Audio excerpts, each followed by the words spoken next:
Hello, I'm Chad Marin, your instructor. Have you ever wondered what's inside a computer case?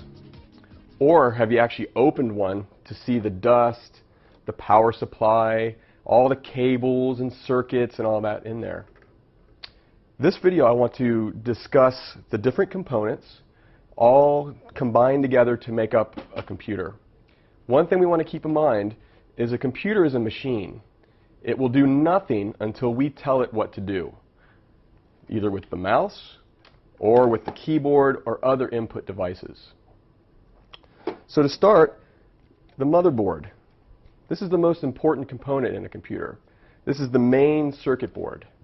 All of these components connect to this in some way.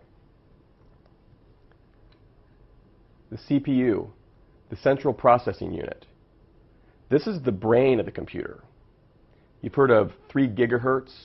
Well, that's 3 billion cycles a second. That's how fast this machine is thinking. The CPU connects right there in the motherboard. Then we have a heatsink. Remember, 3 billion cycles a second. That's a lot of thinking, that's fast, and it gets hot. This dissipates the heat in some way, and then it also has a fan that keeps this CPU cooler. And then this fits right on top of the CPU like that. Then we have memory.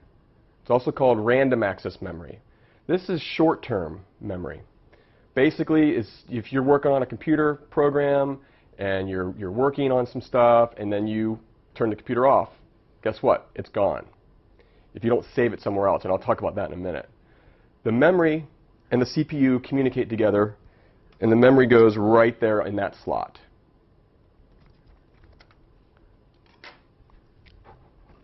Hard disk drive. This is permanent storage. This also connects to the motherboard. So remember, if you're working on a program, to save your work to the hard drive before turning off your computer. Also, we have a video card. They connect on this slot on the motherboard. This is how the motherboard and the monitor, your eyes, your window to what you're actually doing, is how you actually see. Also, older components like a modem, which is how you connect to the internet, that also connects in one of these slots. The newer motherboards, like this one in my hand, has got components like this that are actually stuck on or embedded on the motherboard. You can see we have the speaker outputs. We also have connections for the keyboard and the mouse, printer connections, external devices.